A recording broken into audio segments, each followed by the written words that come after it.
Imagine drowning in the very thing you spent your whole life creating.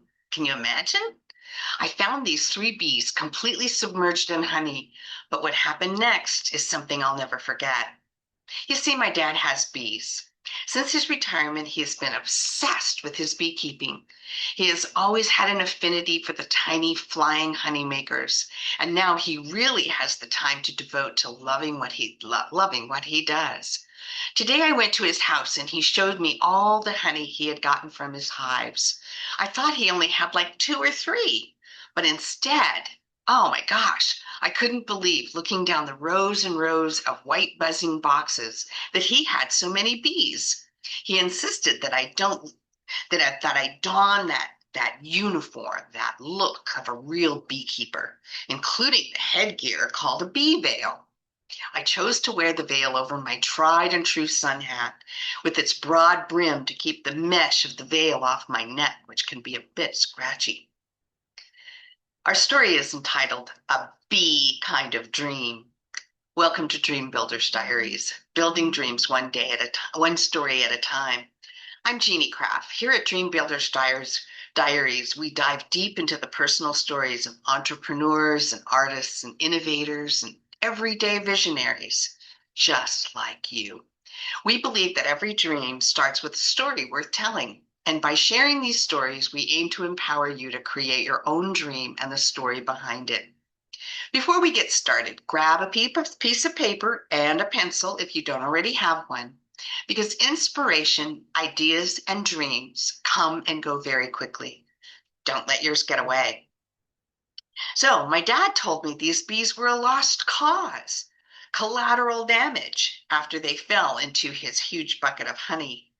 But their sisters had a different plan. My dad proudly took off the lid of that 5-gallon bucket full of honey. The sun shimmered off the slowly moving golden flow. I could see why he loves producing honeybees and honey. The smell of the small shed was palatable for about 50 yards away.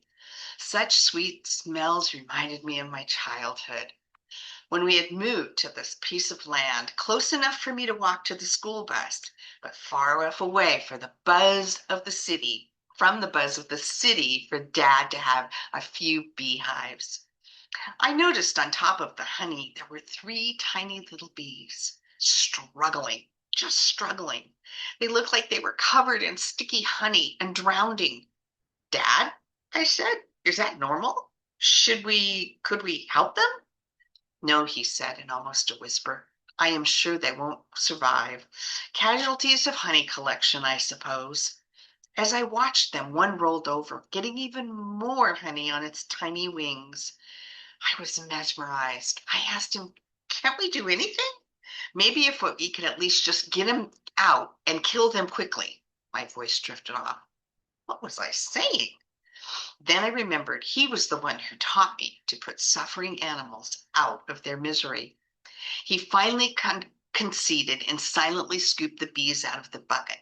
He put them into an empty Chobani yogurt container and put the plastic container outside the building. He had disrupted the hive with his earlier honey collection the past few days, so there were bees flying all over the outside of the shed. I somehow felt better knowing at least those three little bees wouldn't drown in that whole 5 gallons of honey. So he put the three little bees in the container with no lid on a bench and left them to their fate. My dad then showed me how to harvest the honey with the least amount of disruption to a hive. Still, the bees were not happy as their work was being destroyed. We finished and went back to the house where another familiar smell was finding my nose about 50 yards from the door. That smell of fresh biscuits. Breakfast will never be more than a delight in my memory, with hot butter dripping off the top of a biscuit and warm honey drizzled over the crusty edges. Yum, yum. After we helped Mom clean up, we went to Dad's office to talk stocks in the market. He had dabbled in a bit of trading the last few years, and I was always interested in what he was learning. Then he called me out for a little while later to show me what was happening with the three little bees. These three little bees were surrounded by all of their sisters. Now, you know, All of the bees are basically females, but they were busy. They were cleaning the sticky, nearly dead bees, helping them to get all of the honey off of their bodies, paying a special attention to their wings. As we watched, one of the bees was completely freed of honey and she flew away. Then we came back a little time later and there was only one little bee left in the container. She was not alone. She was still being tended to by a number of her sisters. When it was time for me to leave, we checked one last time, and all three of the bees had been cleaned off enough to fly away, and the container was empty except for some tiny drops of honey in the bottom. And I thought they were going to die there. So why this diary? Because this diary demonstrates the magic about how in humor and how precious time is. It's so precious. Those three little bees lived because they were surrounded by a family of sisters and sister friends who would not give up on them. Family and friends who refused to let them down in their own stickiness and resolved to help them until the last little bee could be set free. You may not be able to feel your dream or create your greatness without starting. The world would not be the same without your resolutions, your dreams, and the dreams of others. And I also share this diary because this powerful diary celebrates the virtues of pride and patience and planning and determined resoluteness. My dad found peace within each year he lived. He found it in the story of the bees, bee sisters, bee peers, bee teammates, all of those bees, BEE. We could all learn a thing or two from these bees and be kind always. I shared this story because we are at our best when we serve others. Be the caring one, the one that will allow you to see your plans and dreams fulfilled, but also so you can celebrate the plans and dreams of others.